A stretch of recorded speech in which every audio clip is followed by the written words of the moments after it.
بسم الله الرحمن الرحيم.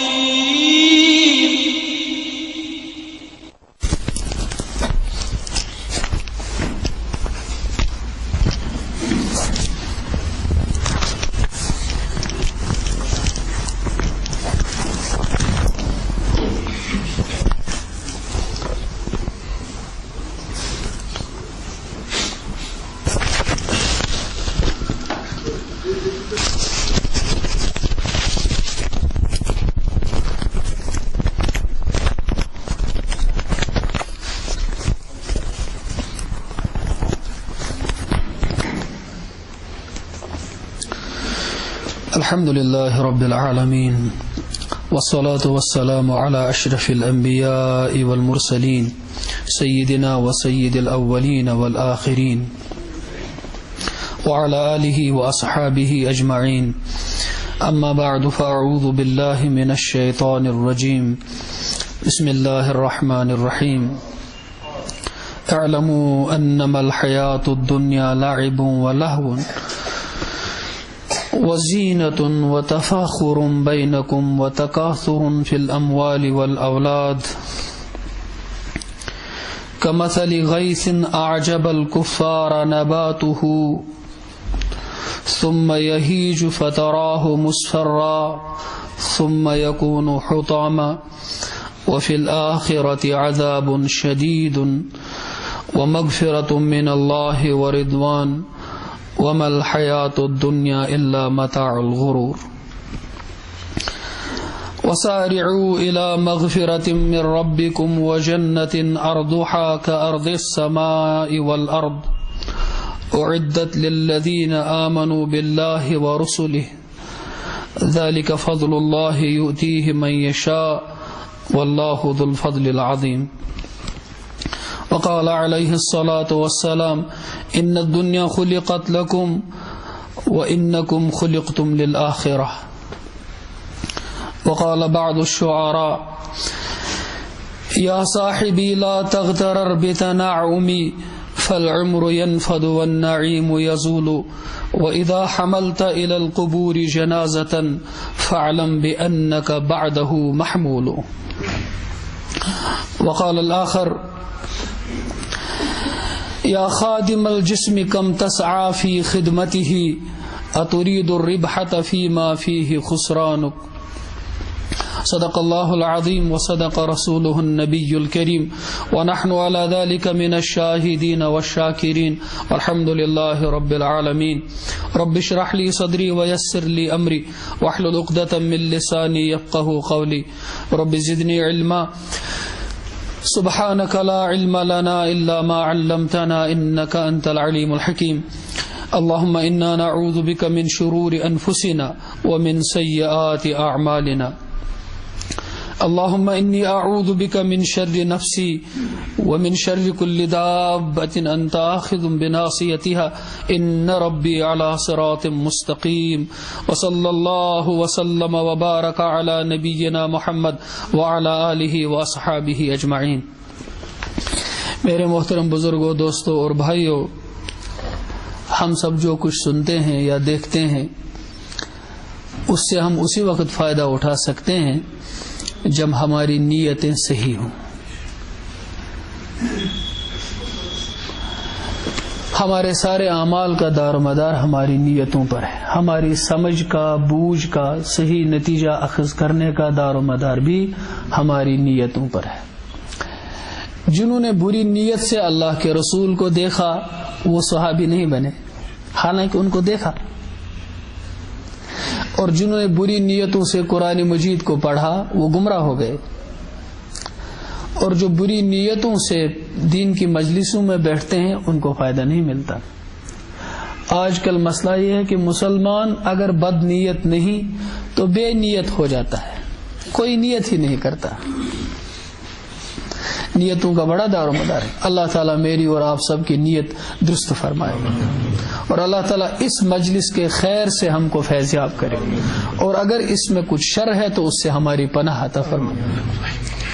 سب سے پہلے بات عرض کروں گا، میرا اللہ گواہ ہے، میں اس لائق نہیں کوئی ایسی متبرک اور توبہ کی مجلس میں آپ کے ساتھ بات کروں کہ میں سب سے زیادہ محتاج خود ہوں.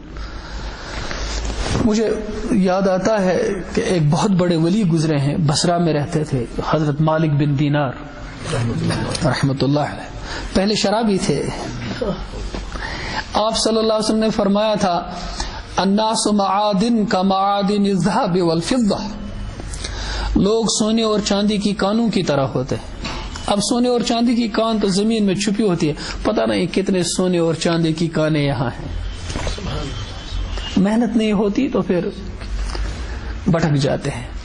حضور صلی اللہ علیہ وسلم کی امت کا یہ سرمایہ جو آپ یہاں بیٹھے ہیں، یہ اتنا پوٹینشل ہوتا ہے اس کی کہ اللہ نے حضور کی امت میں لایا. اتنا پوٹینشل، اتنی صلاحیتیں، ایک ایک آدمی پوری انسانیت کی ہدایت کے لیے کافی ہے. لیکن کبھی ایسا ہو جاتا ہے کہ محنت نہیں ہوتی، ایکسپلور نہیں ہو جاتا، صلاحیتیں کھل نہیں پاتی تو چلا جاتا ہے مٹی کی نظر. سب کہاں کچھ لالہ و گل میں نمایاں ہو گئی، خاک میں کیا صورتیں ہوں گی کہ پنہا ہو گئی. کتنے گل ابھی کھلے نہیں ہوتے، چلے جاتے ہیں. گھر کا ماحول نہیں ملتا، باپ کی شفقت نہیں ملتی، نیک صحبت نہیں ملتی. تو وہ مالک بن دینار تو شرابی تھے. ان کی توبہ کا واقعہ آپ میں سے بہت سارے لوگوں نے سنا ہوگا. شراب پیتے تھے، ان کی چھوٹی بچی ان کی گود میں ہوتی تھی تو پھر وہ ان کی داڑھی سے کھیلتی تھی. تب شرابی بھی لمبی داڑھی رکھتا تھا. تو پھر اس نے وہ بوتل اٹھائی اور پھینک دی. تو انہوں نے ایک لمبا خواب ہے کتابوں میں، اولیاء اللہ کی جو تاریخیں ہوتی ہیں وہ الگ مرتب ہوئی ہیں.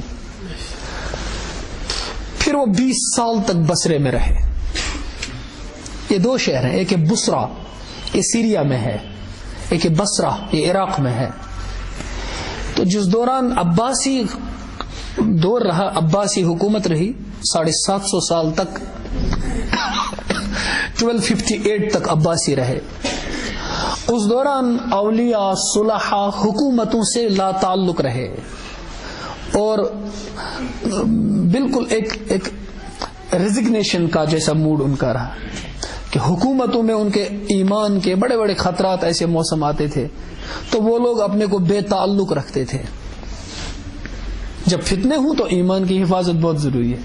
اس طرح سے وہ ہزاروں اور سینکڑوں اہل اللہ اور بزرگان دین ایک بستی میں ہوا کرتے تھے، جنگلوں میں ہوتے تھے. جو اصل مزاج شریعت کا نہیں ہے، لیکن کبھی سچویشن ایسی بنتی ہے کہ حدیث میں آتا ہے کہ پھر بکریاں چرانے والا پہاڑی پہ چلے گا اور اپنے ایمان کی حفاظت وہیں کرے گا. وہ ایک ایمرجنسی سچویشن ہو جاتی ہے. مزاج ہے دین کا سوسائٹی میں اتر کر اصلاح کا، اپنی ذات کا اور اپنے ماحول کے بنانے کا جذبہ لے کر آدمی آگے بڑھے. تو وہ تھے بصرے میں. تو بستی میں ان کا اتنا چرچا ہوا، سب لوگ کہتے تھے یا مالک، یا ولی اللہ، مالک بن دینار، اللہ کے ولی. ان کو بڑی کوفت ہوتی تھی اندر کہ اللہ کے بندے کو تعریف سننا پسند. لکھا ہے کہ ایک دفعہ گلی سے گزر رہے تھے تو ایک بڑھیا وہاں گلی سے ظاہر ہوئی، نمودار ہوئی، تو اس نے پکارا اور ریاکار. کس کو پکارا؟ ولی خدا کو. اور ریاکار. ان کے چہرے پہ ایسے بشاشت نمودار ہوئی. یوں مڑ کے دیکھا، کہا اوہو 20 سال کے بعد مجھے کسی نے اپنے نام سے پکارا.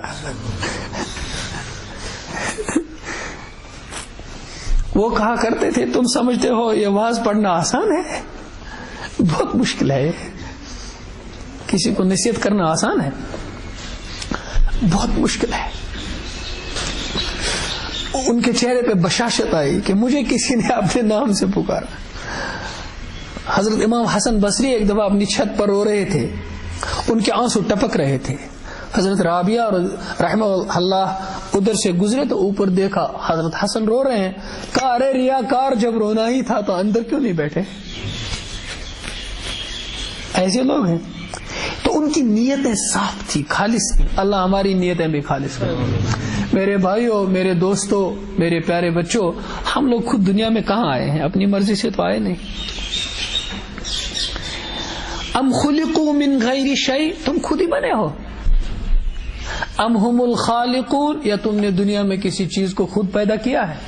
نہ ہم خود بنے ہیں، نہ ہم نے کسی چیز کو اس دنیا میں پیدا کیا. ہم سب کو اللہ تعالیٰ نے پیدا کیا. امام غزالی 11ویں صدی عیسوی کے بہت بڑے عالم، مفکر، فلسفی، اللہ کے ولی گزرے ہیں. بہت بڑی شخصیت ہے، حجت الاسلام ہے. انہوں نے دنیا کو تج دیا تھا. وہ نظام الملک توسی کی یونیورسٹی، نظامیہ یونیورسٹی کے مدرسہ نظامیہ جس کو بولتے تھے، وہ اس کے بہت بڑے پروفیسر تھے، فلسفی کے تھے. یوں تو وہ وائس چانسلر تھے اس کے.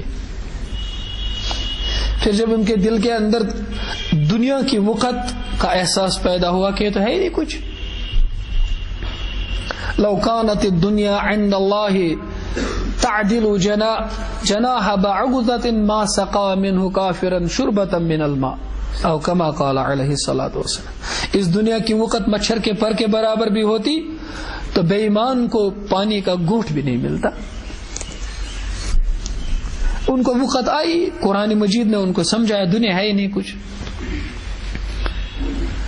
اپنے پورے سامان کے ساتھ، اپنے پورے مناصب اور عہدوں کے ساتھ بھی دنیا کی کوئی قیمت نہیں، کوئی قیمت نہیں. ہمارے خلفاء خلافت نہیں کرتے، صحابہ زمام کار دنیا کی کبھی نہیں سنبھالتے، لیکن وہ اللہ کا حکم تھا. جس مقصد کو انجام دینے کے لیے اللہ نے رسول اللہ صلی اللہ علیہ وسلم کو دنیا میں بھیجا تھا، وہ اسی سلسلے کی ایک کڑی کو پورا کرنا تھا. ورنہ محض دنیا کی خاطر وہ کبھی دنیا کا نظام نہیں سنبھالتے، کبھی ایسا نہیں کرتے. تو وہ امام غزالی یونیورسٹی چھوڑ دیا انہوں نے. وہ پہلے ایک رائل روب پہنا کرتے تھے، بڑے جو بادشاہی لباس پہنا کرتے تھے، اور سونے کا نیکلیس ہوتا تھا ان کو، وہ لٹکاتے تھے. زبردست رائل زندگی گزارتے تھے. پھر جب ان کے دل پہ یہ چیز گزری تو دنیا کی وقت اور آخرت کی عظمت یہ آئی، تو انہوں نے بہانہ بنایا اور اس وقت کے حکمران سے کہا کہ میں حج پہ جا رہا ہوں، میری جگہ میرے بھائی کو رکھ لیجئے، میں لوٹ آؤں گا. اس کے بعد لکھا کہ وہ حضرت ابراہیم علیہ الصلوۃ والسلام کی قبر مبارک پہ تشریف لے گئے. ممکن ہو اس صدی میں حضرت ابراہیم علیہ السلام کی قبر کا تعین سامنے تھا کہ یہ ان کی قبر مبارک ہے. آج کچھ پتہ نہیں ان کی مبارک قبر کون سی ہے. انبیاء کی قبریں بہت ہی اس میں ڈاؤٹ ہے، کس کی قبر کہاں. ہمارے رسول پاک صلی اللہ علیہ وسلم کی جس طرح ہر چیز اللہ نے محفوظ کر دی، یہ بھی محفوظ ہے کہ اس سے ایمان کا تقاضا جڑا ہوا ہے. تو چلے گئے اور اس قبر مبارک پہ تشریف لے کر کے انہوں نے 3 وعدے کیے. اس میں سے ایک وعدہ یہ تھا، فلسفے کی دنیا میں بحث مباحثہ بڑا بنیاد ہوتی ہے، تو انہوں نے ایک وعدہ یہ کیا، آج کے بعد کبھی کسی سے بحث نہیں کروں گا، میں کبھی کسی سے بحث نہیں کروں گا. بحث دل کے اندر کے ایمان کو، تقوی کو، استحضار کو، تعلق باللہ کو ایسے صاف کرتا ہے جیسے سر سے اس طرح بالوں کو صاف کرتا ہے. کبھی بحث کر کے تو دیکھو، لوگوں نے محسوس کیا ہے اس کی تاریکی اور اندھیری جو چھا جاتی ہے دل کے اوپر. ایک دفعہ ہم علی گڑھ یونیورسٹی میں تھے اور ہمارے دوست بھی ساتھ تھے، ہم جماعت میں تھے. تو ادھر ایک ساتھی نے الجھایا، تو ہمارے جو بزرگ تھے ساتھ، بڑے بزرگ ہیں، تو انہوں نے بحث کی. تہجد کے وقت میں ہم بیٹھے تھے ایسے مسجد میں، تو وہ بھی تھے، گہرے مراقبے میں تھے. تو میں ان کے پہلو میں بیٹھا تھا، تو انہی کی برکت سے چونکہ جب وہاں بیٹھے تھے تو جاگنا پڑا. تو انہوں نے بیچ میں سر اٹھا کر کہا اس طرح، حالانکہ بیچ میں وہ تقریباً نماز تک تو سر نہیں اٹھاتے تھے، بیچ میں پورے مراقبے میں سر اٹھا کر مجھے اس طرح کہا رات کے بحث کا اندھیرا اور نحوست ابھی بھی دل پر محسوس ہو رہی ہے. یہ انہوں نے کہا مسجد میں، کہا مجھے نحوست اس کی دل پہ محسوس ہو رہی ہے. بحثوں میں مت الجھو، اور مذہبی بحث تو زیادہ ہی خطرے کی بات ہوتی ہے، کبھی نہ کرو. جو کچھ جمع کیا ہوا ہے اس کو بھی ختم کر دیتا ہے. تو انہوں نے یہ وعدہ کیا میں کبھی بحث نہیں کروں گا. اس کے بعد زندگی بھر گھومنا شروع کر دیا, جنگلوں میں گھومے. ندامت اور انکساری اور اپنی ذات کو مٹانے کا ایسا جذبہ ان پر طاری ہوا کہ سونے کی وہ مالا نکال دی, وہ روب نکال دیا, پھٹے پرانے کپڑے پہن لیے. میں نے اپنے استاد سے پوچھا کیسے چلا کرتے تھے؟ کہا جیسے وہ یہ دیوانے لوگ جن کو رال ٹپکتی رہتی ہے ایسے چلا کرتے تھے. اور 10 سال تک چلتے رہے, سرگرداں پھرتے رہے. ان 10 سال کرتے کیا رہے؟ مسلمانوں کی بیت الخلا صاف کرتے رہے. ذات کو مٹانا بڑا کام ہوتا ہے, صاف کرتے رہے. اس میں اللہ تعالیٰ نے کیا علوم کھول دیے کہ احیاء علوم الدین جو ان کی سب سے بڑی کتاب ہے, اتنے سارے والیومز میں, وہ علم ان پر اسی دوران کھل گیا. من عمل بما علم ورثه اللہ علم ما لم يعلم. جو آدمی اس بات پر عمل کرتا ہے جو وہ جانتا ہے, اللہ تعالیٰ اسے ایسا علم عطا کرتا ہے جسے اس نے پڑھا بھی نہیں ہوتا ہے, وہ جانتا نہیں ہوتا ہے اس علم کو. براہ راست اللہ تعالیٰ اس کی رہنمائی فرماتے ہیں. ہاں احکام کے علم میں تو آدمی کچھ دوسرے اسباب کا محتاج ہے جو باضابطہ سلسلہ اللہ نے چلایا, کیا حلال ہے کیا حرام ہے, اس کے لیے تو آدمی ضابطے کا محتاج ہے. اچھا, ان کی زندگی میں ایک واقعہ کہ ایک دفعہ پھر پورے ملک میں بادشاہ کی سربراہی میں ایک طرح کا تعزیتی جلسہ ہوا کہ وہ امام غزالی جو سارے مسلمانوں کو یتیم کر کے چلا گیا, ساری علمی دنیا سونی پڑ گئی, وہ ہے کہاں کچھ پتہ نہیں. اس کے نام کا ایک بہت بڑا سیمینار کریں جس میں سارے ملک سے بڑے بڑے اسکالرز کو, علماء کو, فلاسفرز کو, پروفیسرز کو جمع کیا جائے اور امام غزالی کے نام پہ ایک بہت بڑا سیمینار منعقد کیا جائے. تو یہ دیوانہ قسم کا آدمی یہ بھی وہاں سے پھٹکا اور وہاں اس کی دہلیز پہ, اس سیمینری کی دہلیز پہ بیٹھ گیا. تو وہاں جو سویپر تھا وہ آیا, پتہ نہیں کوئی گندا آدمی آ گیا, یہاں تو بڑے لوگ آنے والے ہیں. تو اس کو جوتے کی ٹھوکر مار کر کہا دکھائی نہیں دیتا یہاں امام غزالی پر سیمینار ہو رہا ہے, کیوں یہاں پھٹک کے آئے تم؟ تو انہوں نے ایک نظر دیکھا اور دل سے کہا کہ غزالی ابھی بھی تو نہیں مٹا, تیرا نام ابھی بھی چڑھایا جا رہا ہے, تو مٹ کر بھی نہیں مٹا. اگر یہاں 1000 پائی ہے, 2000 بائی ہے, ان قریب ایک وقت آنے والا ہے 2000 قبریں ہماری عبرت کا نشان ہوں گی. اللہ تعالیٰ نے کیا تمثیل بیان کی قرآن میں. اب جو کچھ نباتات پیڑ پودے زمین سے اگتے ہیں وہ تو زمین سے اگتے ہیں, ہماری مثال ایک دم زمین سے اگنے والی چیزوں کے ساتھ کر دی. تم بھی تو اگ ہی آئے ہو. اللہ تعالیٰ نے غیر محسوس کو اس طرح محسوس کرا کے سمجھایا کہ جو تم نے دیکھا نہیں اس کو دکھا کر دکھایا. ہم نے تو نہیں دیکھا قبروں سے لوگ اٹھتے ہیں, ہم نے تو نہیں دیکھا. ہمارے لیے ایک بہت تعجب خیز چیز ہے کہ ہم خود دیکھیں قبر سے آدمی زندہ ہو کر اٹھتا ہے. اگر یہ تمہارے لیے تعجب کی بات ہے, عورت کے پیٹ سے اس کا بچہ پیدا ہوتا ہے, یہ کم تعجب کی بات ہے؟ اس پہ ذرا غور کرو, یہ کتنے تعجب کی بات ہے. ایک چیز ظاہر جو ہے اس پہ ذرا غور کرو, جو چیز تم نے دیکھی نہیں وہ ایک دم کھل جائے گی. تو گویا معرفت والے پر, دل کی صفائی والے پر, قرآن مجید پر بہت گواسی گہرائی کے ساتھ سوچنے والے کے لیے بعد میں غیب رہتا ہی نہیں ہے.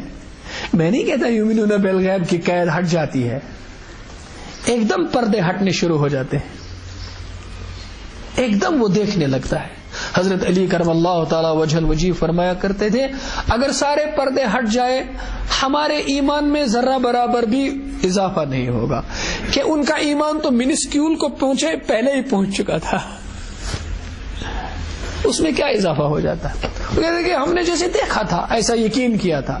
ان کے بارے میں کتابوں میں آتا ہے, وہ حضرت خواجہ نظام الدین اولیاء رحمہ اللہ کے بارے میں وہ کہتے ہیں جب اللہ تعالیٰ نے عالم ارواح میں کہا الست بربکم, کیا میں تمہارا پروردگار نہیں ہوں, تو تو اس وقت جن روحوں نے کہا بلا شہیدنا، ہم تو گواہی دیتے ہیں آپ ہمارے پروردگار ہیں، حضرت خواجہ نظام الدین فرماتے ہیں کہ میرے کانوں میں ابھی اس بلا کی آواز گونج رہی ہے۔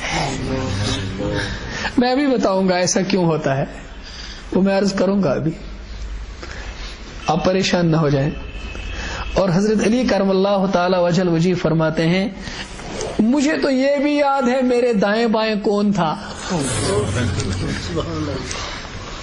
ایسا کیوں ہوتا ہے؟ اچھا دیکھو میرے بھائی، آپ میں سے کسی کو یاد ہے کہ ہم کہیں تھے جو پیدا ہونے سے پہلے کسی پیٹ میں ہم ماں کی تھے؟ کسی کو یاد ہے؟ اگر ہم نے آج تک کسی کو پیدا ہوتے نہیں دیکھا ہوتا تو کیا اس پر یقین کرتے کہ ہم کہیں تھے؟ ہم یقین کیوں کرتے ہیں؟ اپنی یادداشت کو یاد کر کے، اپنے پرانے ماضی کو یاد کر کے، یا ایسے واقعات کو آنکھوں سے دیکھتے ہوئے؟ کس بنیاد پر؟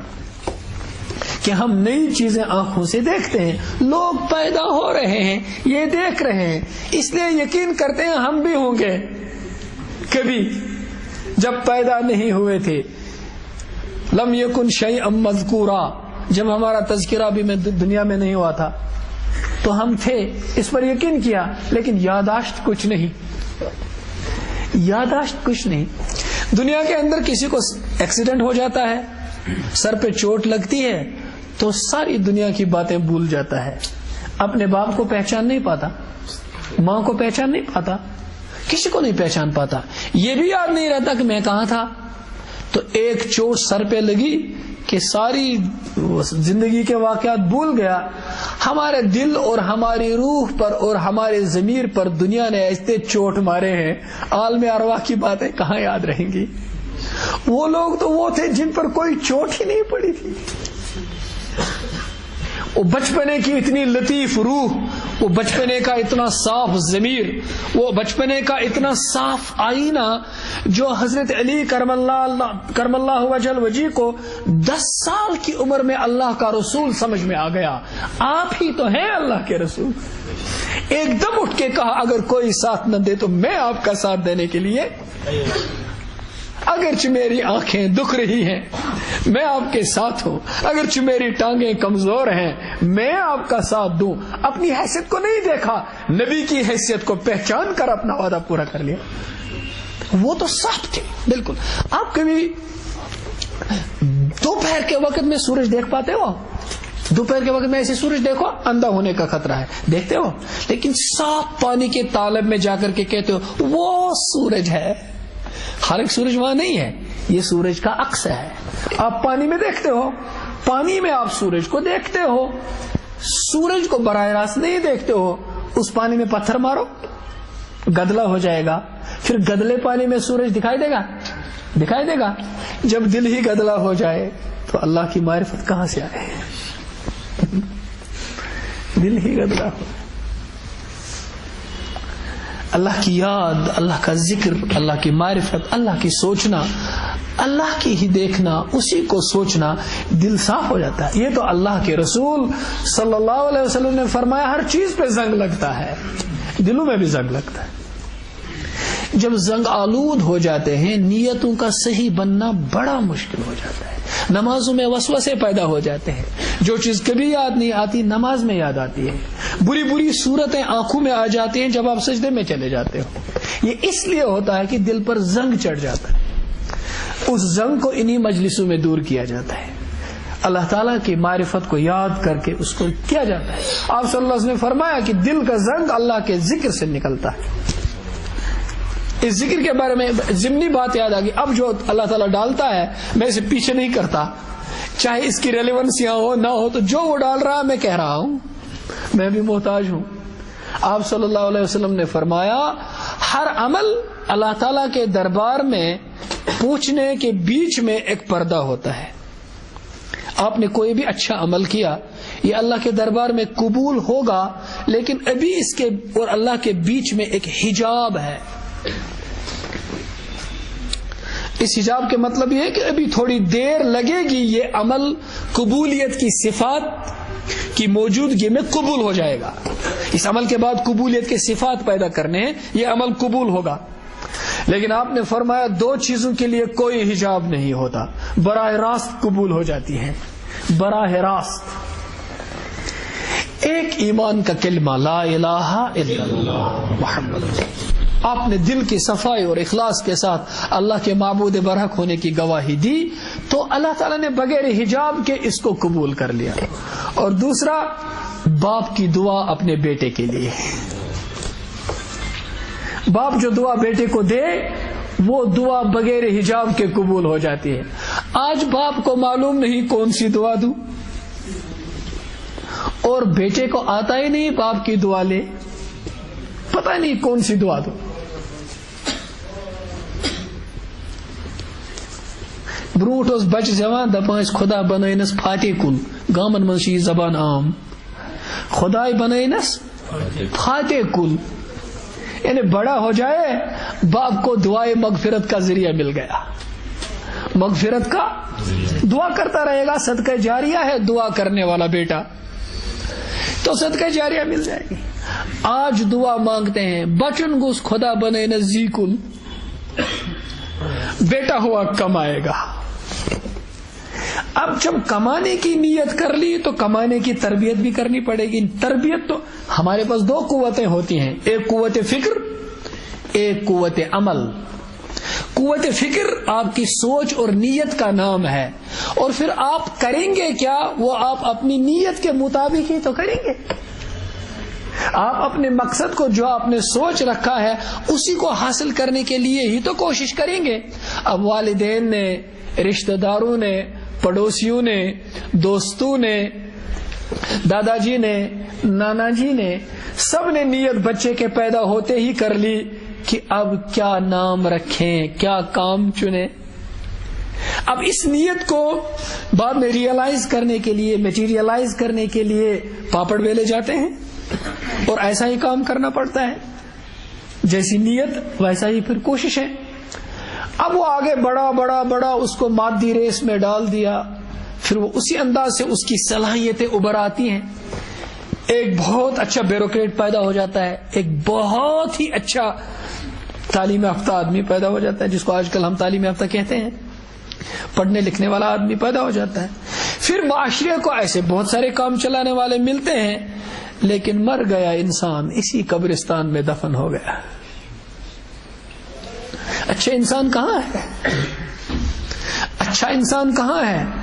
اسی برے انسان کے سینے میں دفن ہے وہ اچھا انسان. جو برا انسان شرابی ہے، کبابی ہے اور لوگوں کا خون پینے والا ہے، اس برے انسان کا اچھا روپ کہاں ہے؟ اسی انسان کے اندر دفن ہے. اس کو اگر محنت کی جاتی تو وہ اچھا انسان ہوتا. فَأَلْهَمَهَا فُجُورَهَا وَتَقْوَاهَا، یہ تیرے اندر ہی ہے، تمہارے اندر ہی ہے سب کچھ. فسق و فجور والی چیز بھی اندر ہی ہے. امام غزالی رحمہ اللہ کی جو بات ابھی کہہ رہا تھا 11ویں صدی عیسوی کے اور 5ویں صدی ہجری کے ہیں، 1000 سال پہلے کے ہیں، یہ مان لو 1000 سال پہلے کے شخص ہیں، نبوت کے دور سے قریب کے ہیں. ان کی ایک کتاب ہے، اس کا اردو ترجمہ ہے کیمیائے سعادت. یہ اصل میں پرشین میں کتاب ہے. اس کتاب کو پڑھنا چاہیے. آج کل کے دور میں جب لوگ اخلاقی تعلیم کے بڑے دیوالیہ پن ہے، ایسی کتابوں کا عام ہونا بہت ضروری ہے. پہلے ہوا کرتے تھے ہمارے بزرگ، یہاں میں دیکھ رہا ہوں، میں بہت سارے اپنے بزرگوں کو یہاں دیکھ رہا ہوں، ان لوگوں نے گلستان، بوستان، پندنامہ، کریمہ نام حق کی کتابیں ہم سنتے ہیں ان سے. ابھی وہ لوگ موجود ہیں، ان کی باتیں سنو تو دل پہ رحمتوں کی بارش ہو جاتی ہے. تو وہ لکھتے ہیں اس کتاب میں، اللہ تعالیٰ جب ماں کے پیٹ میں بچے کو بنایا تو سب سے پہلے بنایا دل کو. دل مکمل ہو کر کے آتا ہے، دل بعد میں نہیں گڑھتا بڑھتا. دل تو بچے کو پورا، جتنا بچہ بڑھتا ہے اب اس کا حجم بڑھتا ہے، دل بڑھ جاتا ہے، اب اپنی جگہ پر دل ہے پورا. لیکن اس دل پر خواہشات کا، اور نفس کی لسٹ کا اور جذبات کا بادل چڑھتا ہے جو دل کو متاثر کرتا ہے. اس کو دور کرنے کے لیے اللہ تعالیٰ نے عقل بنائی، لیکن عقل مکمل ہو کر کے دنیا میں نہیں آتی. جتنی عمر بڑھتی ہے، تجربہ بڑھتا ہے، تربیت بڑھتی ہے، تعلیم بڑھتی ہے، اتنی عقل بھی وہی راہ اختیار کرتی ہے، اسی راستے پہ چلتی ہے، ایسا سوچنا شروع کرتی ہے اور پھر دل کو معاونت کرتی ہے یا بادلوں کے زیادہ کرنے میں یا بادلوں کے دور کرنے میں، جیسے عقل سوچتی ہے.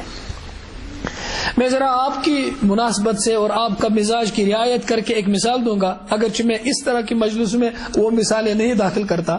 ایک سائنٹسٹ ہے اے مینڈر، اب اس کا مزاج مذاق بھی ہے، یہ سن لیں. وہ کہتا ہے کہ انسان کو اللہ نے 5 سینس پرسپشنز دیے ہیں. حواس خمسہ، دیکھنا، سننا، چکھنا، سونگھنا، محسوس کرنا. بہت ساری باتیں آپ جانتے ہی نہیں ہو، دیکھنے سے، سننے سے جانتے ہو. بہت سارے علم آپ کا تعلق سننے سے ہے، دیکھنے سے نہیں. اور بہت ساری چیزیں سونگھنے سے تعلق رکھتی ہیں، دیکھنے سے نہیں، سننے سے بھی نہیں. اس پر آپ خود سوچ سکتے ہو. اب ہمارا آج کل کا چھوٹا طبقہ، بچوں کا طبقہ بھی بڑا ذہین ہے. محنت جس چیز کی ہو تو انشاءاللہ اللہ تعالیٰ، ذرا نم ہو تو یہ مٹی بہت زرخیز ہے ساکی. اللہ تعالیٰ ایسی مجالس کا دوام تا قیام قیامت رکھے. تو میرے بھائیو، میں اپنے نفس کو مخاطب کر کے یہ بات کہتا ہوں. کیا کہہ رہا تھا؟ 5 حواس ہیں.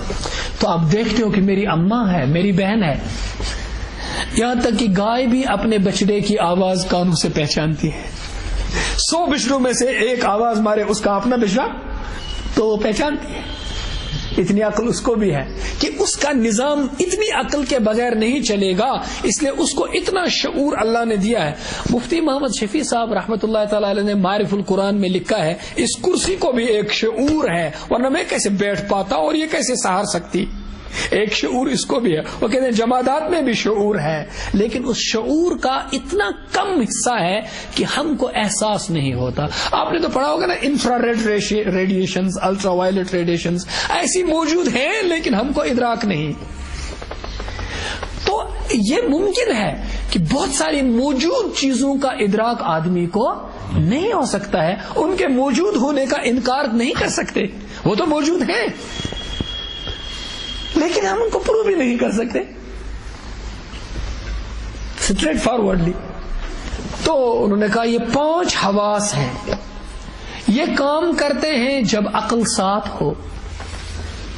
عقل ساتھ نہ ہو، آنکھ، کان، ناک، زبان، چمڑی کام نہیں کر سکتی. اس کی انہوں نے مثال دے دی، اسی آدمی کو شراب پلا، وہی مثال کل استل کل بوزن. اب یہ ماں اور بیوی میں تمیز نہیں کر پاتا کہ اس کے 5 حواس کی جو رہنما تھی، امام تھا، وہ عقل تھی. تو جب امام سو گیا، مقتدیوں کی نمازی تو نہیں ہوگی، کہاں جائیں گے؟ عقل سو گئی، اب کام حواس نہیں کریں گے. اتنی سی بات انہوں نے کی ہے، اتنی سی بات. آگے جس عالم نے اس ایک حدیث کو سمجھانے کی بات کی ہے، مولانا محمد فاروق خان ہے ایک، انہوں نے حدیثیں جمع کی ہیں، اچھے عالم ہیں، انہوں نے حدیثیں جمع کی ہیں. آگے کی تشریح انہوں نے خود لکھی ہے. لکھا ہے اس طرح عقل بھی ایک دائرے پر پہنچ کر سسپینڈ ہو جاتی ہے، یہ بھی کام نہیں کرتی جب تک اللہ کی وحی اس کا سہارا نہ بنے. عقل کام ہی نہیں کر پاتی. تو عقل وحی کی محتاج اور حواس عقل کے محتاج. تو پتہ چلا کہ سوسائٹی میں، معاشرے میں جو کام ہوتے ہیں وہ تو عقل سے ہی ہوتے ہیں، لیکن بغیر رہبری اور رہنمائی کے عقل بھی آدمی کو. ایک لطیف نقطہ ہے، ہمارے پیارے حبیب صلی اللہ علیہ وسلم نے حضرت جبریل علیہ السلام کو غار حرا میں بار بار کہنے پر اقرا اقرا کہنے پر کیوں کہا ما انا بقاری، میں پڑھنے والا نہیں ہوں، کیا پڑھوں؟ انہوں نے کہا پڑھیے، انہوں نے کہا میں کیا پڑھوں؟ ما انا بقاری، میں تو کچھ پڑھا لکھا نہیں ہوں، وہ پڑھا ہی نہیں. کیوں؟ کیونکہ مسئلے تو پڑھنے میں ہی ہیں، کیا پڑھیں؟ پہلے صفائی کرو کیا پڑھنا ہے. اقرا بسم ربک الذی خلق، تب کہا ہاں اب پڑھنے کی بات ہے. جب علم کا رشتہ رب کے ساتھ جڑ جائے تو علم کہلاتا ہے. آج ہمارے انسان کی عقل نے ساری چیزوں کو علم کہا، لیکن اس کا رشتہ کہیں جڑتا نہیں، کہیں پر آ کر کے ختم نہیں ہو جاتا. تو ہم بھٹک گئے ہم. اس لیے یہ کچھ کرنا پڑتا ہے. یہ جو سپلیمنٹ ہے نا، سپلیمنٹ، ہمیں بہت ضرورت ہے اس چیز کی. اب جو ہمارے دور دراز علاقوں میں پڑھے لکھے نہیں ہوتے ہیں، ان کو اللہ تعالیٰ مدرسے نے تیری آنکھوں سے چھپایا جن کو خلوت کوہ بیاباں میں وہ راز ہیں فاش، ان کو اللہ وہی تربیت کرتا ہے. ہمیں جو ادھر ادھر کی چیزیں ملتی ہیں اسکول کالج میں، سپلیمنٹ دینے کی بہت ضرورت پڑتی ہے. ان مجالس کا حاصل کرنا بہت اہم ہے، بہت ضروری ہے. تو بہرحال میں ایک دم واپس آنا چاہوں گا. تو اس طرح عقل کو جب تک قرآن مجید کی، حدیث رسول کی صلی اللہ علیہ وسلم، اہل اللہ کے مواعظ حسنہ کی تربیت نہ ہوگی، راہبری نہیں ہوگی، ہماری عقل بھی صحیح طور پر سوچ تو گمراہ ہونے کا خطرہ ہے. فلسفی کو فلسفے میں خدا ملتا نہیں، ڈور کو سلجھا رہا ہے سرا ملتا نہیں. عقل سے کام حل نہیں ہوتے. تو جو عقل کا غلام ہو وہ دل نہ کر قبول. دل تو عقل سے آگے کا معاملہ ہے، دل کا معاملہ عقل سے آگے کا ہے، اس کا براہ راست تعلق ہے. تو چلیے یہ یہاں کی بات نہیں ہے. تو آگے آپ نے جو قرآن مجید نے جو حقیقت ہمیں سمجھائی فرمایا، اب علم کی بات فرمائی. اعلموا، یہ علم ہے، جان لو. تم الٹیمیٹ علم جاننا چاہتے ہو؟ الٹیمیٹ، یہ سنو الٹیمیٹ کیا ہے. اعلموا، جان لو، انما الحیات الدنیا لعب ولہو، دنیا تو بس کھیل تماشا ہے، کھیل تماشا ہے. لعب سپورٹ، کھیل تماشا ہے. کچھ لوگ کھیلتے ہیں، کچھ لوگ تماشا دیکھتے ہیں. بڑے بڑے لوگ کھیلتے رہتے ہیں، بچے بچے تماشا دیکھتے ہیں. لعب و لہو، یہ دو دور ہیں انسانی زندگی کے. چھوٹا بچپنا، جب تم میدان کے قابل نہیں ہوتے ہو تو میدانی لوگوں کا تماشا دیکھتے ہو، یوں کرتے رہتے ہو. ایک دور تو یہ گزر جاتا ہے، پھر خود کھیلنے لگتے ہو. وزینت، اس کے بعد ایک دور دنیا میں آتا ہے کہ آدمی بس آئینہ دیکھتا رہتا ہے، بس اپنا جسم بنانے میں لگتا ہے. جس کا دل صاف ہوگا وہ آئینے میں دیکھ کر کیا کہتا ہے؟ یا اللہ تم نے میری صورت بنائی، میری سیرت بھی بنانا.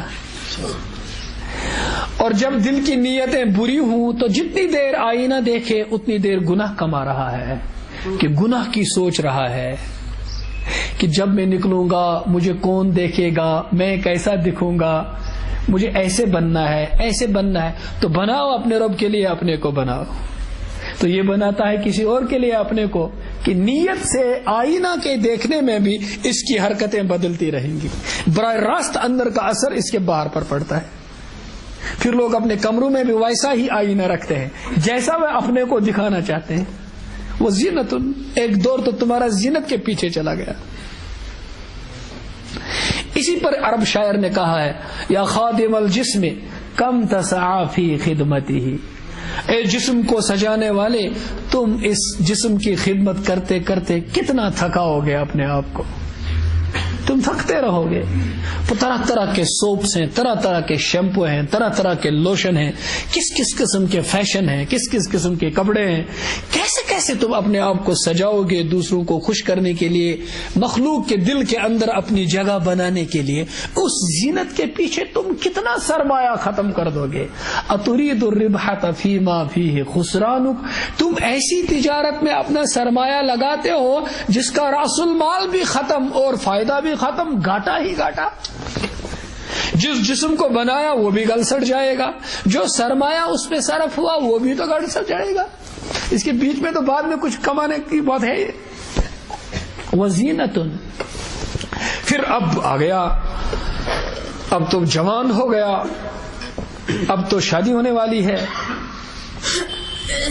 اور وتفاخر بینکم, اب بنی نا اس کی اپنی پراپرٹی. اب کہتا ہے کہ تیرا مکان کیسا ہے, میرا مکان کیسا ہے, تیری گاڑی کیسی ہے, میری گاڑی کیسی ہے, تو کس سٹریم میں ہے, میں کس سٹریم میں. اب تو سبجیکٹ کی ڈفرنٹ سٹریمز ہوتی ہے نا, اس میں بھی تکبر اور ندامت کی باتیں آ گئی ہیں.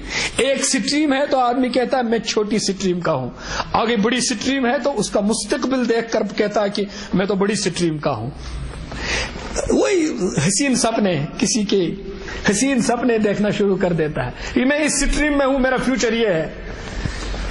وتفاخر بینکم, اب فخر کرتا ہے کہ میرے پاس یہ ہے, میرا صحن ایسا ہے, میرا باتھ روم ایسا ہے, ہمارا مکان ایسا ہے. کچھ چھوٹے چھوٹے بچے جن کے باپ کی ایسی کمائی نہیں ہوتی ہے, ایک زندگی ان کی اسی حسرت میں ہوتی ہے, کاش ہمارا مکان اچھا ہوتا. ایک سوچ ان کی یہ بھی چلی جاتی ہے. کیوں کہ ان کو تربیت اسی طریقے کی ملتی ہے, مادیت کی. عزت و ذلت ان کو بتایا گیا ہے کس میں ہے, یہ نہیں بتایا گیا وَلِلَّهِ الْعِزَّةُ وَلِرَسُولِهِ وَلِلْمُؤْمِنِينَ. عزت اللہ کے خزانے سے آتی ہے, رسول کے راستے سے چلتی ہے اور مومنوں کو ملتی ہے. یہ تو بتایا نہیں گیا. تو یہ تفاخر میں ان کی زندگی گزر گئی. ملا تو تکبر, نہ ملا تو حسرت, مل گیا تو کبر, نہ ملا تو شرمندگی. ان دو جذبوں کے بیچ میں زندگی گزر جاتی ہے. ایسی مادیت کی نیت والے کو دنیا ملی تو فرعونیت, نہ ملی تو یاس و قنوتیت اور اللہ کے دربار میں شکوے اور شکایتیں. ایسا ہی زندگی گزرے گی. یہ ہو اس تربیت اور تعلیم میں یہ کیڑا ہے جو اس کو مل رہی ہے, چھوٹی بات نہیں ہے یہ. پھر آگے فرمایا وَتَكَاثُرٌ فِي الْأَمْوَالِ وَالْأَوْلَادِ. اب تو بڑے میاں ہو گئے, اب ان کے بیٹے ہو گئے, پھر ان کے شو رومز بھی ہیں. اب صرف سری نگر میں نہیں, اب تو دبئی میں بھی ہیں, اور اب بڑی بڑی تجارتیں ہیں. تو اب اس کو سامنے لاتے ہیں, میرے اتنے بیٹے ہیں, فلانا بیٹا ادھر ہے, فلانا بیٹا ادھر ہے, اور وہ فلانے اسٹیٹ کا اتنا بڑا آدمی ہے, وہ اتنا بڑا آدمی ہے. اب اپنی نہیں سناتا. وَتَكَاثُرٌ, اب زیادہ زیادہ حاصل کرنے کی کوشش کرتا ہے, زیادہ زیادہ حاصل کرنے کی دوڑ میں چلا جاتا ہے. الہاکو, آپ نے محمد اسد ڈیپورٹ 20 کو پتا ہے, جن نے دا روڈ ٹو مکہ لکھی, اس کے بعد اس مسلمان ہونے کے بعد Muhammad Asad, one of the greatest minds of 20th century which West gave to Islam.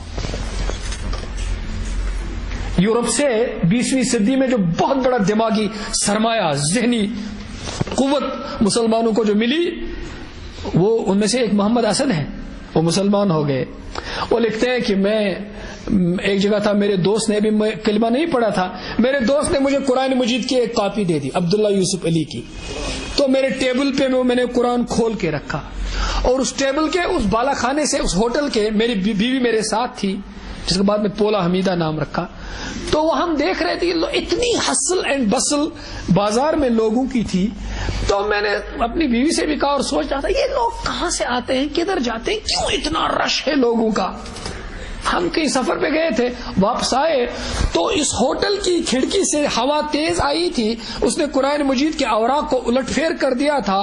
تو جب اب یہاں میں نے جب دیکھا تو قرآن جہاں کھل گیا تھا ورق الٹ پھیر کر کے جہاں قرآن کھل چکا تھا وہاں میں نے پڑھا تو لکھا تھا الہاکم التکاثر حتی زرتم دن بھر کے سوالات کا جواب مل گیا. یہ تو لوگ زیادہ زیادہ دنیا حاصل کرنے کی دوڑ میں لگے ہوئے ہیں, تم کیوں سوچ رہے ہو لوگ کہاں آ رہے ہیں جا رہے ہیں؟ لگ گئے اسی دوڑ. حتی زرتم المقابر. امام امین الخولی وہ مصر کے بہت بڑے سکالر گزرے ہیں. امین الخولی, ان کی شاگردہ تھی ایک لڑکی عائشہ بنت الشاطی ان کا نام. انہوں نے علامہ باقلانی کے بعد اعجاز قرآن پر بہت بڑا کام کیا ہے.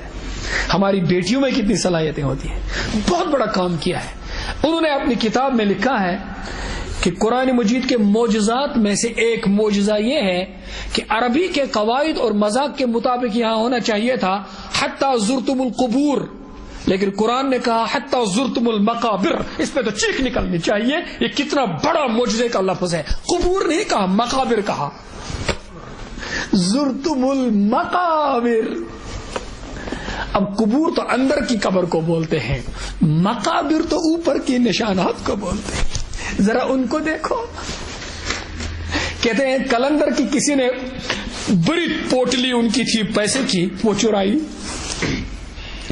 لوٹ لی اور بھاگ گیا. یہاں کا قبرستان کس طرف ہے؟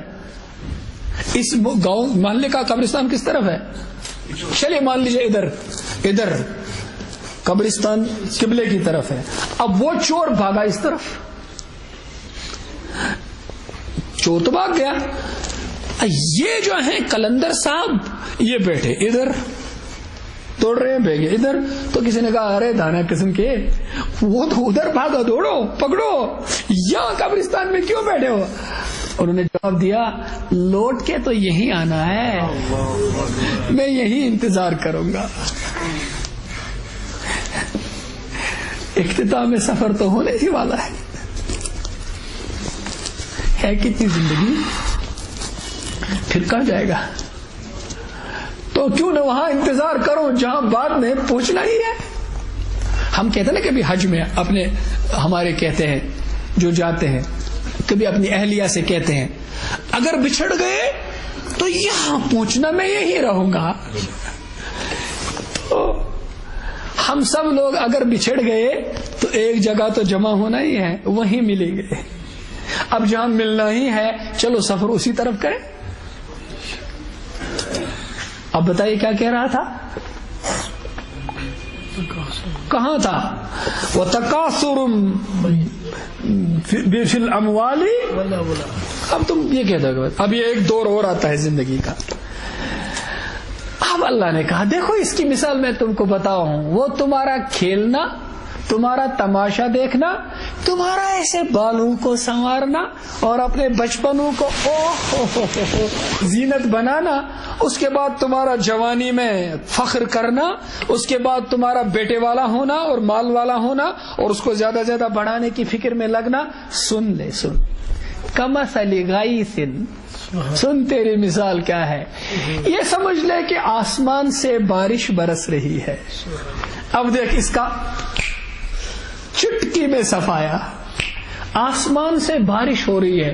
یوں جب کسان بھائی بارش دیکھتا ہے تو جھومنے لگتا ہے, کھیل تماشا, لعب و لعب کے ساتھ ملا دیا. کمثل غیث, بارش ہوگی تو کسان کے چہرے پہ بشاشت, کہتا کہ اب تو اللہ تعالی کھیتی اگائے گا. اعجب الکفار نباتہ, خوش ہو گیا کہ کھیت اگ رہی ہے. ثم یہیج, اب جب وہ اگتا ہے نا دانا, اوپر چڑھتا ہے نا, پھر وہ کیا کرتا ہے, ایسے چڑھ گیا نا, پھر مغرب سے ہوا آئی تو مشرق کی طرف ایسے, ادھر کی ہوا آئی تو ادھر کی طرف ایسے. اب ذرا اس کو اس کے ساتھ ملاؤ, ادھر کی ہوا آئی تو بال کا سٹائل ادھر, ادھر کی ہوا آئی تو اس کا سٹائل ادھر. ثم یہیج, تم تو وہ ہو, پھیل گیا. پھر آگے دیکھ, پھر آگے دیکھ, فتراہ مصفرا, فتراہ مصفرا، اب داڑھی سفید ہونے لگی، شروع ہو گئے بال. حضرت آدم علیہ السلام کے جب پہلا بال مبارک سفید ہو گیا، اب یہ پہلا تجربہ تھا. آپ نے تو ابا کا دیکھا ہے، انہوں نے کس کا دیکھا تھا؟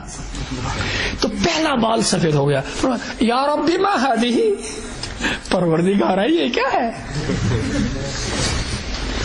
انہوں نے کہا آدم ہذہ کرامہ، یہ تیری عزت ہے، یہ تیری عزت ہے.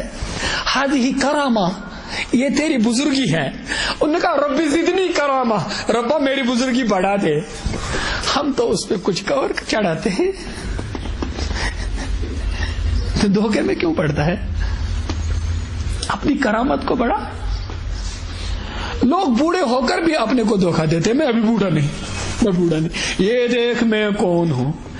20 سال پہلے کی تصویر جیب سے پاکٹ سے نکالتے ہیں، یہ دیکھ میں کیسا تھا. ارے اس کو بند کر دے کہ تو کیسا ہے، کہاں سے کہاں پہنچ گیا. تیرا بچپنا کدھر گیا؟ بچپنا کدھر گیا؟ تیرے بڑھاپے کے سینے میں دفن ہو گیا. ڈھونڈ اپنا بچپنا. دیکھ اپنے باپ کی طرف. ایک نوجوان تھا، بڑا نٹکھٹ لڑکا، بہت شرارتیں کرتا تھا، جہاں کتا دیکھتا تھا ادھر مارتا تھا. ہمارے ساتھ جماعت میں نکلا وہ، اس کے بعد ادھر سے آیا. اب وہ مسجد میں بیٹھا ہے، میں نے عجیب تماشا دیکھا. ادھر دیکھتا ہے رو رہا ہے، بلک رہا ہے، ادھر دیکھتا ہے رو رہا ہے. میرے تو کلیجہ پھٹنے لگا اور میں بھی رو رہا تھا.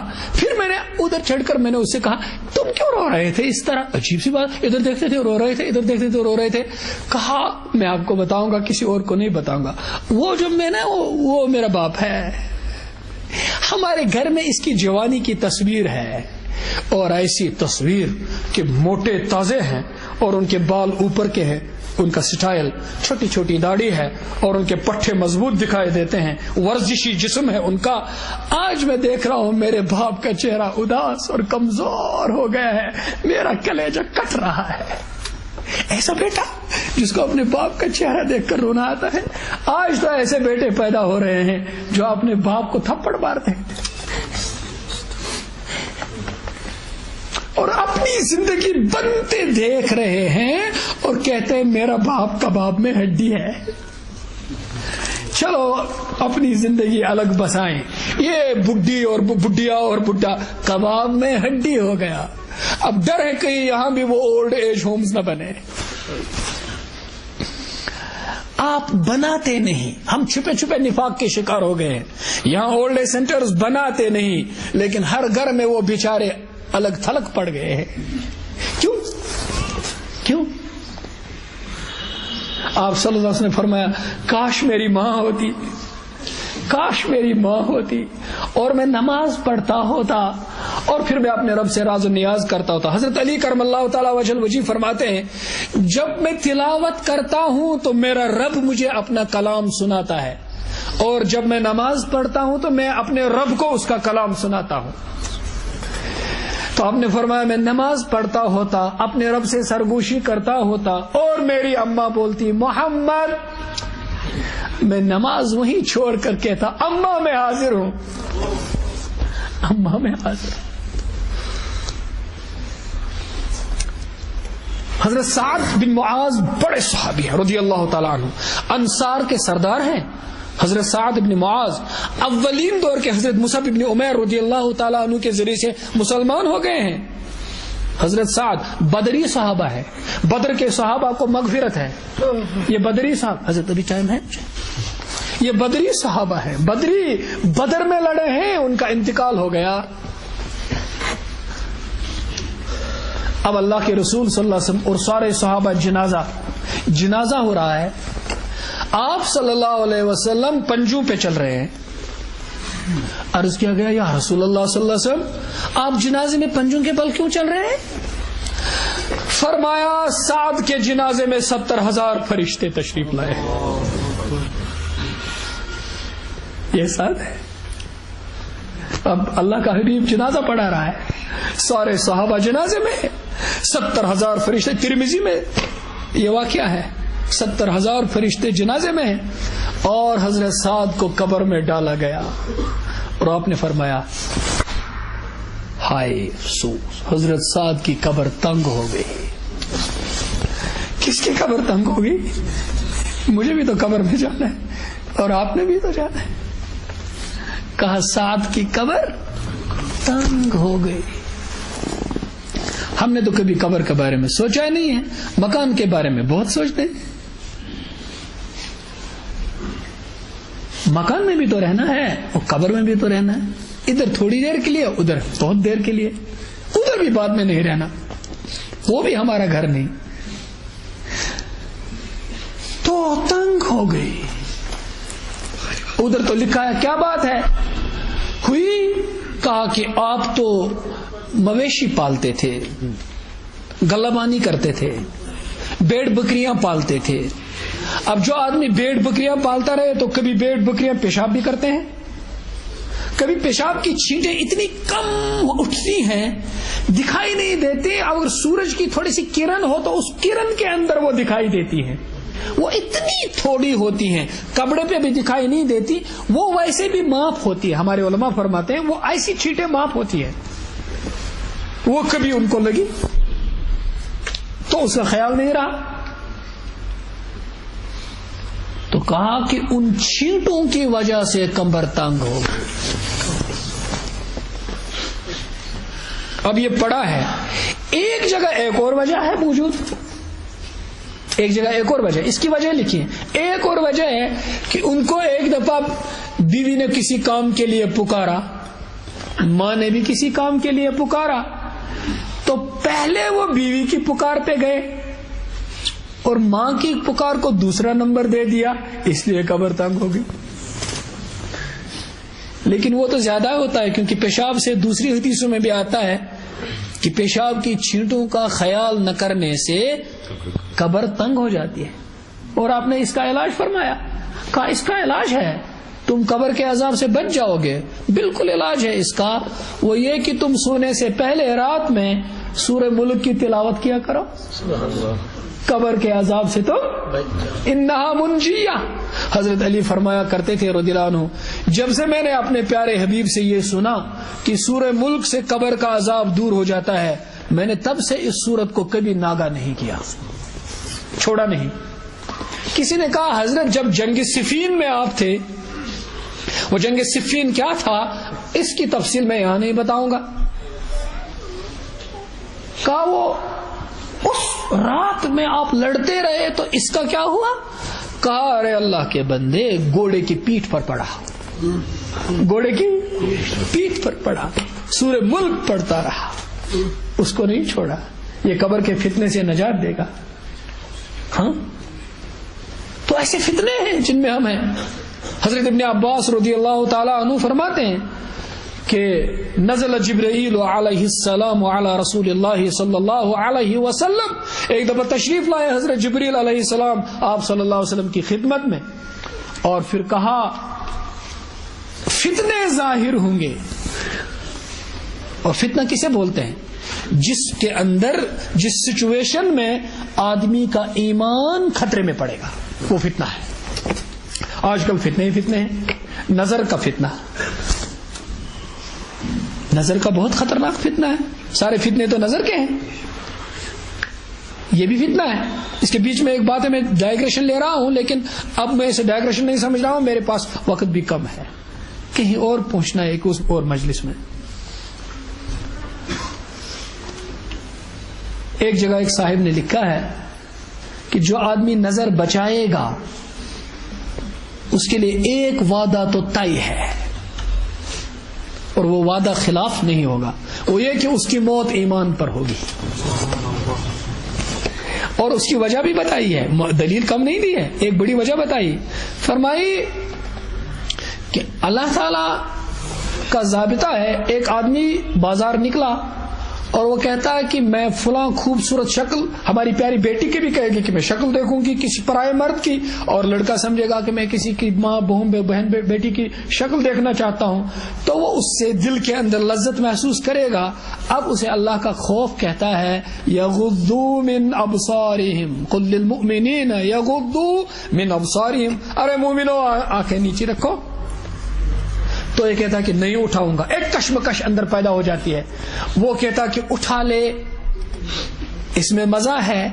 یہ کہتا کہ تھوڑی دیر کا ہے، آگے کی دوزخ ہے. مفتی محمد شفیع صاحب علیہ الرحمۃ نے لکھا گناہ بے لذت، ایک کتاب لکھی ہے گناہ بے لذت. میں کتابیں بھی بولتا رہتا ہوں، ان کو لائیے گا پڑھیے گا. گناہ بے لذت.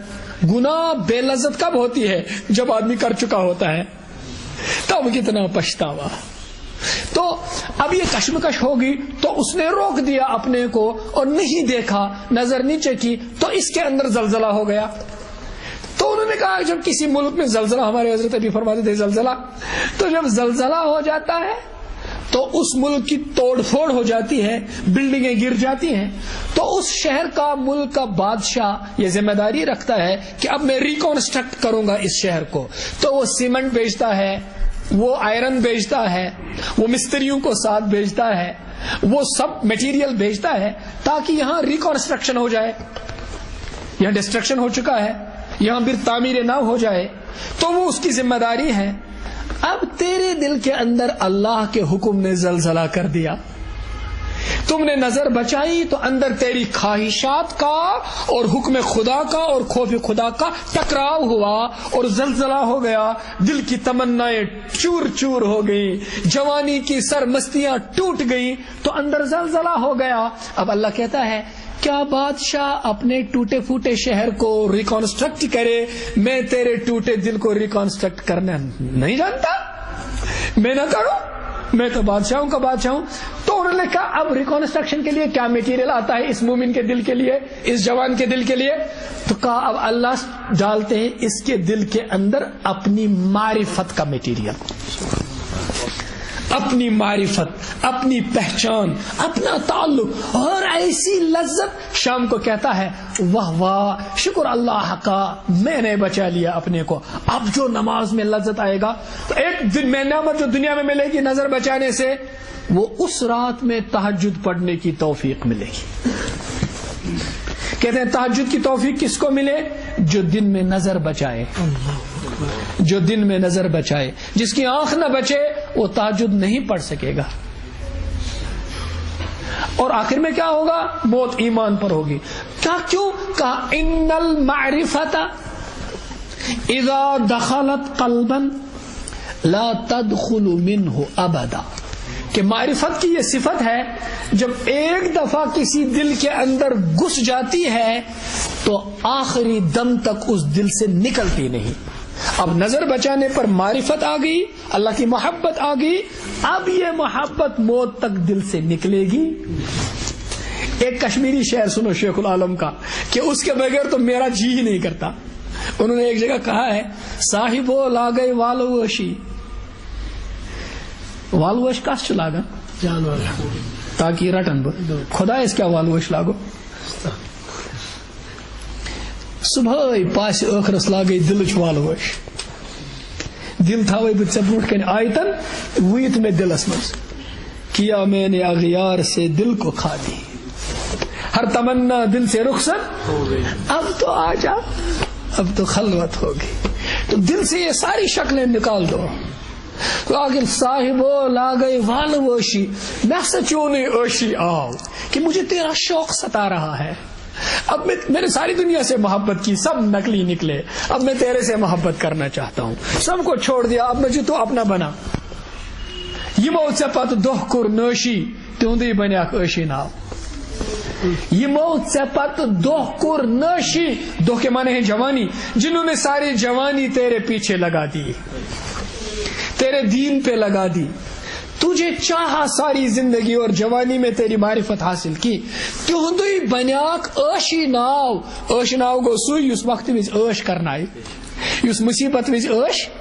اب تو میرے لیے سب سے بڑی مصیبت کا وقت ہے، میری موت کا وقت. اب تہندی بنیاک عٲشی ناو، اب تو میرا عٲش ناو، اب بن، مجھے اب تیری ضرورت ہے. تو موت کے وقت وہ دستگیری کرے گا. جس قبر میں ہم نے جانا ہے، ایک واقعہ بتا دوں گا، ابھی ختم کر رہا ہوں. حضرت زینب رضی اللہ تعالی عنہ ہمارے پیارے رسول صلی اللہ علیہ وسلم کی بڑی بیٹی صاحبہ ہیں، بڑی دختر مبارکہ. ان کے شوہر مسلمان نہیں ہوئے تھے، ابو العاص جب ہجرت ہوئی تو یہ دونوں میاں بیوی مکے میں رہے. جب بدر کا واقعہ ہوا تو کفار مارے گئے 70 سے آس پاس, تو اتنے ہی قید ہو گئے.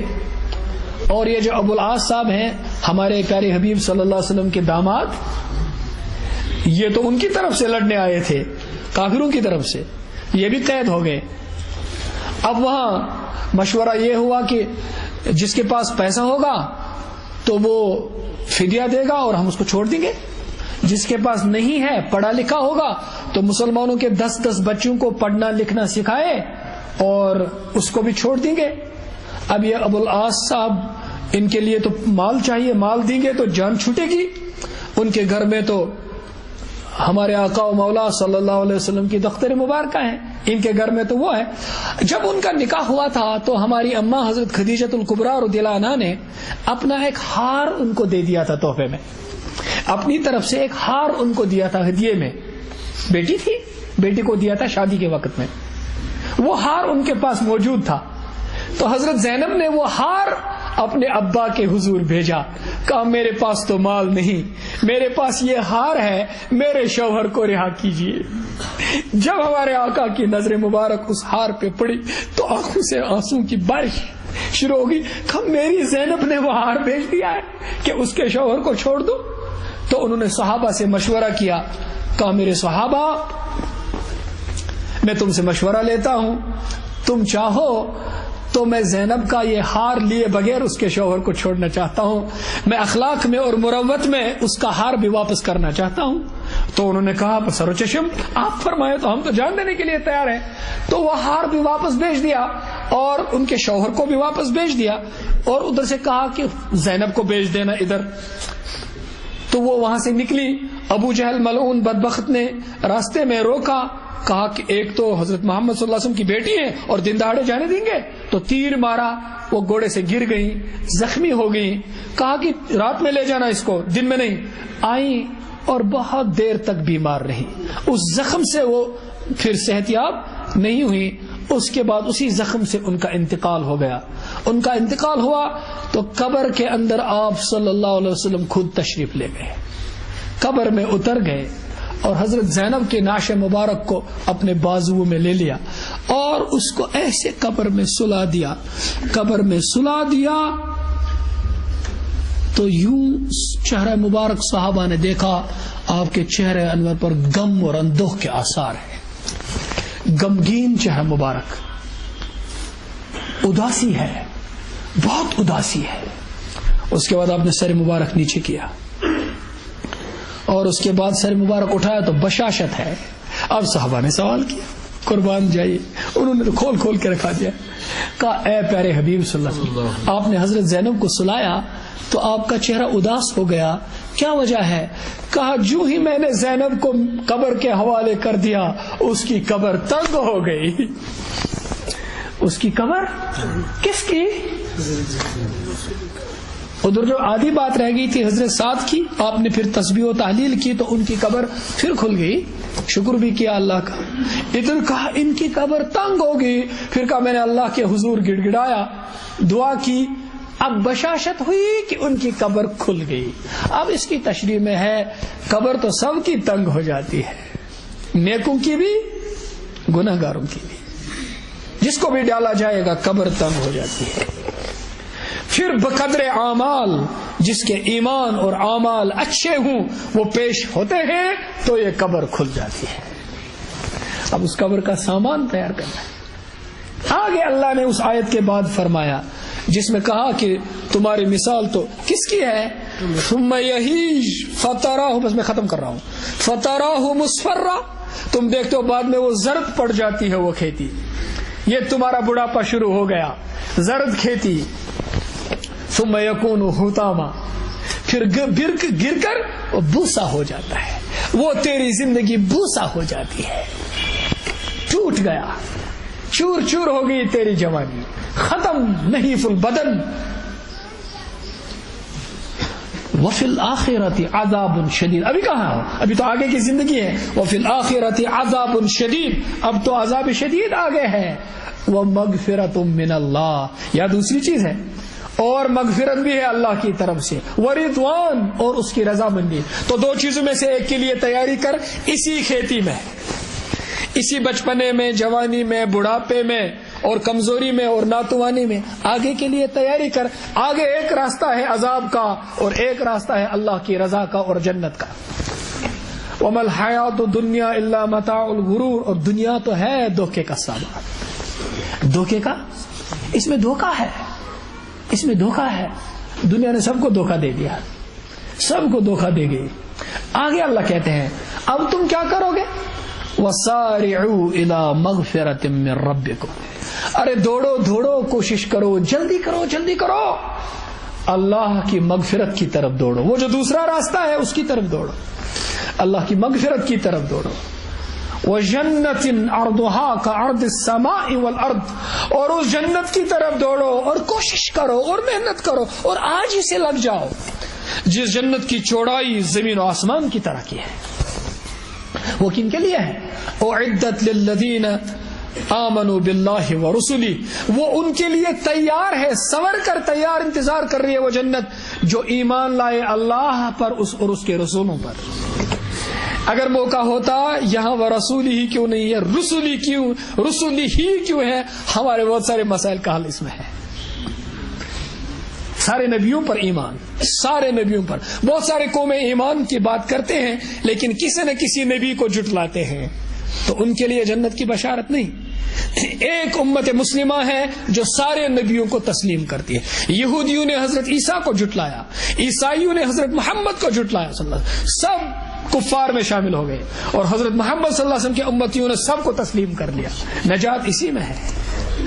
آپ نے فرمایا اگر آج حضرت موسیٰ بھی ہوتے اور وَأَدْرَكْتُمُوهُ، اور تم حضرت موسیٰ کو پاتے، اس سے ملتے، وَتَرَكْتُمُونِي، اور مجھے چھوڑ دیتے، لَظَلَلْتُمْ، خدا کی قسم حضرت موسیٰ کے پیچھے پیچھے، حضرت محمد کو چھوڑ کر حضرت موسیٰ کے پیچھے پیچھے جا کر بھی تم لوگ دوزخ میں چلے جاتے، گمراہ ہو جاتے. وہ تو نبی کے پیچھے پیچھے ہیں، تم لوگ گمراہ ہو جاتے. ایک جگہ آیا ہے لو کان موسیٰ وعیسیٰ حیین ما وسعہما الا اتباعی، آج اگر حضرت موسیٰ اور حضرت عیسیٰ بھی زندہ ہوتے میری پیروی کرنے کے بغیر ان کو بھی چارہ نہیں تھا. اب میں آخری بات کہہ رہا ہوں، اس کی چوڑائی زمین و آسمان کی طرح کی ہے، وہ ایمان والوں کے لیے ہے. اور آگے کیا فرمایا؟ ذالک فضل اللہ یؤتیہ من یشاء، جس کی جوانی، جس کا بچپنا اسی میں گزر جائے، یہ اللہ کا فضل ہے، یہ اللہ کا احسان ہے. تو اللہ کا فضل، اللہ کا احسان، اللہ کی منت، اللہ کی دستگیری کس جوان پر ہے؟ جو بچپن سے اللہ کی عبادت میں گناہوں سے بچ گیا. اسی لیے ایک حدیث میں ہے کل عرش کا سایہ اس جوان کے لیے ہے شاب نشأ فی عبادت اللہ. ایک جگہ ہے شاب ترعرع فی عباد اللہ، جس کا بچپنا، جس کی نشو نما، جس کی اٹھان ہوئی اللہ کی عبادت کے ماحول میں. میں آخری بات کہوں گا، مصر کے ڈاکٹر یوسف القرضاوی بڑے اسکالر ہیں، ان کے تفردات بھی ہیں، انڈیویجول اوپینینز بھی ہیں.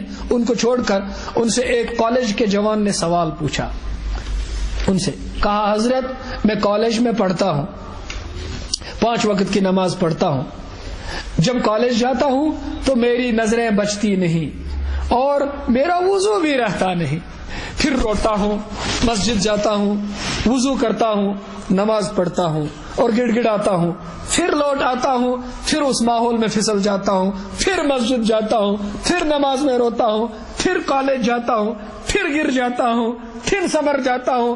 تو یہ سنبھلنا، گرنا، گرنا، سنبھلنا میری تقدیر ہے، میں کیا کروں؟ انہوں نے جواب دیا، میرے پاس وہ سوال بھی ہے اور جواب بھی لکھا ہوا ہے. تو انہوں نے جواب دیا تم ایسے گرتے ہو، سنبھل جاتے ہو، تم اپنی محنت نہیں چھوڑتے اور شیطان اپنا کام نہیں چھوڑتا، تم بھی نہیں ہار مانتے اور وہ خبیث تو مانتا ہی نہیں. تو مجھے یقین ہے اور امید ہے کل محشر میں جو جوان عرش کے سائے میں ہوں گے تم بھی انہی میں ہوں گے. مجھے اس کی امید ہے تم گر کر سنبھلنا نہیں چھوڑتے اور وہ سنبھال کر تجھے گرانا نہیں چھوڑتا. تو اس کشمکش میں اللہ تعالیٰ آگے تیری دستگیری چھوڑو مت. یہ کیا کریں, آخری کہتے کہتے آخری ہی نہیں بن پاتی, کیونکہ یہاں آخری ہے ہی نہیں کچھ آخری. اب آپ کا اشارہ ملے گا تو میں کر دوں گا. ایک آفیسر ہیں ICS آفیسر, میں بس ختم کرتا ہوں, میری اب حیثیت بھی نہیں, میں یہاں کھڑا رہا ہوں. ایک جموں پروونس کے وہ تھے, وہ پنچ کے تھے. آپ ان کی کتاب پڑھے, 1500 سال سے زیادہ صفحات کی کتاب ہے, قدرت اللہ شہاب کی کتاب ہے. انہوں نے کتاب لکھی ہے شہاب نامہ. تعلیم یافتہ طبقے میں آپ حوالے بھی دینے پڑتے ہیں کتابوں کے. انہوں نے اپنے توبے کی واقعات لکھے ہیں. آج جس کو ہم IAS آفیسر کہتے ہیں, اس زمانے میں ICS آفیسر کہتے تھے. تو وہ وہی تھے. وہ کہتے ہیں کہ میں سرکاری ملازم تھا, تو میرے توبے کا واقعہ یہ ہے کہ ہم میں ایران چلا گیا. ایران کے ایک ہوٹل میں ہمارا رہنا تھا. تو جب اس ہوٹل میں, شیراز جگہ, تو اس ہوٹل میں جب جانا ہوا تو اس کے دہلیز کے سامنے جو اس کا دروازہ تھا, سامنے کا فرنٹ ڈور تھا, اس پر ایک شعر لکھا ہوا تھا. ہوٹل کے سامنے شعر لکھا تھا, بازا بازا ہر آنچ ہستی بازا, گر کافر و گبر و بت پرستی بازا, ای درگاہ ماں درگاہ نا امیدی نیست, صد بار اگر تو بشکستی بازا. تو کیا مانے اس کے, ارے لوٹا لوٹا, تو چاہے کس حال میں پڑا ہوا ہے لوٹا, چاہے تو گر کافر ہو, گبر آتش پرست, بت پرستی بازا, لوٹا. تو نے آتش پرستی کی ہو, بت پرستی کی ہو, لوٹا. ای درگاہ ماں درگاہ نا امیدی نیست, یہ میرا دربار مایوس ہونے کا دربار, صد بار اگر توبہ شکستی بازا. تم نے آج تک 100 دفعہ توبہ کی ہے کہ نہ میں نہ ایسے کروں گا, پھر باہر نکل کر توڑ دی, 5 منٹ میں توبہ توڑ دی, کر لی توڑ دی, کر لی توڑ دی, کر لی توڑ دی. آج ایک بار اور کر لے, میں تیری توبہ قبول کر لوں گا, ایک بار اور کر لے. لیکن وہ جو 99 قتل کا واقعہ ہے, میں تفصیل نہیں بتا سکتا, اس واقعے کی روح سے, جو واقعہ اس میں بتایا گیا ہے, اس کی روح سے, اس واقعے کی روح سے جس آدمی کی 100 قتل کرنے کے بعد توبہ قبول ہوگی, اس میں اس توبہ کی بات بتانے والے نے, جس کو مارا نہیں بعد میں, 99 پر تو اس کو مارا تھا, جس نے کہا تھا توبہ قبول نہیں ہوگی, وہ صرف عابد تھا, عالم نہیں تھا. جس نے کہا توبہ قبول ہوگی وہ عالم بھی تھا, اسی نے تو صحیح مسئلہ بتایا کہ مایوس نہ ہو. اس نے ایک یہ علاج بتایا, کہا جس بستی میں تم نے قتل کیے وہ گناہ گاروں کی بستی تھی, تم کو بستی بدلنا پڑے گا, نیک بستی میں چلا جا, تیری توبہ کو استقامت ملے گی.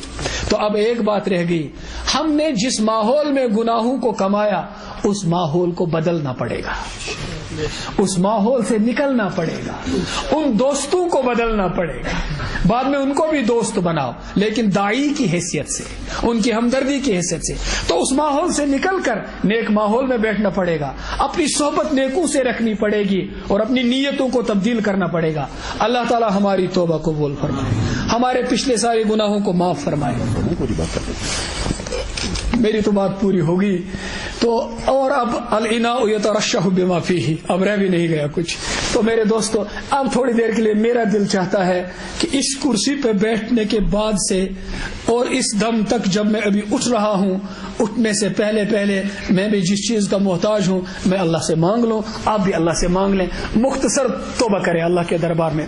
اللہم صلی وسلم وبارک علی حبیبک وعبدک ونبیک ورسولک امام العالمین سیدنا وسید الاولین محمد وعلی آلہ واصحابہ اجمعین. یا رب صلی وسلم دائما ابدا علی حبیبک خیر الخلق کلہم جزا اللہ عنا سیدنا محمد صلی اللہ علیہ وسلم ما ہوا اہلہ. اے اللہ, ہم سب گناہگار ہیں, اور آپ ہی نے فرمایا تم سب گناہگار ہو, کلکم خطاؤن, اور ہم سب اپنی خطاؤں کا اعتراف کرتے ہیں. اور آپ نے کہا ہے کہ بہترین گناہگار وہ ہے جو میرے سامنے آ کر کے گڑ گڑائے, اپنے گناہوں کی معافی مانگے. اور پھر آپ نے کہا جو معافی مانگ کر نکلے گا ایسا ہے جیسا اس نے کوئی گناہ کیا ہی نہیں تھا. اے اللہ, ہم سب آپ کے سامنے اپنے گناہوں کا اعتراف کرتے ہیں. ہم نے جان بوجھ کر گناہ کیے, علم و ارادے کے ساتھ گناہ کیے, چوری چھپے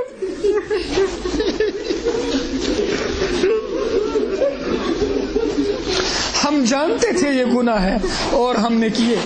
ہم کبھی جانتے بھی نہیں تھے گناہ ہے, لا علمی میں کیے, سب کے سامنے کیے, جری ہو کر کیے, چھپ چھپ کر کیے, نفاق کی حالت میں کیے.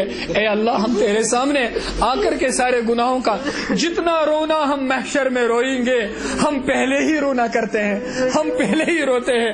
جتنا افسوس وہاں کریں گے ہم پہلے ہی افسوس کرتے ہیں. یا اللہ اس افسوس کے ساتھ تیرے دربار میں تیرے حبیب کو وسیلہ بنا کر تجھ سے مانگتے ہیں, ہمارے سارے گناہوں کو معاف فرما, ہمارے سارے گناہوں کو معاف فرما, ہماری توبہ قبول فرما, ہم سب کی توبہ قبول فرما, ہم سب کی توبہ قبول فرما, ہماری توبہ قبول فرما. آگے اخلاص و استقامت عطا فرما, آگے اخلاص اور استقامت عطا فرما. امت کی صلاحیتوں کو ضائع ہونے سے بچا. سبحان ربک رب العزت عما یصفون وسلام علی المرسلین والحمد للہ رب العالمین.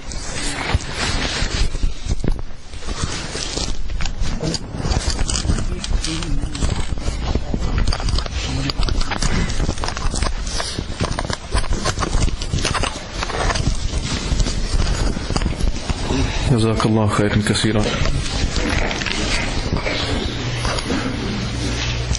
آخرت کی فکر کرنی ہے ضرور, آخرت کی فکر کرنی ہے ضرور, جیسی کرنی ویسی برنی ہے ضرور. عمر یہ ایک دن گزرنی ہے ضرور, قبر میں میت اترنی ہے ضرور.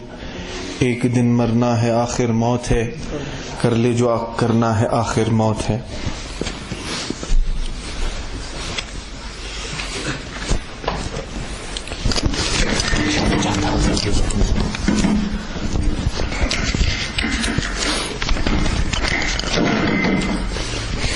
میں درخواست کروں گا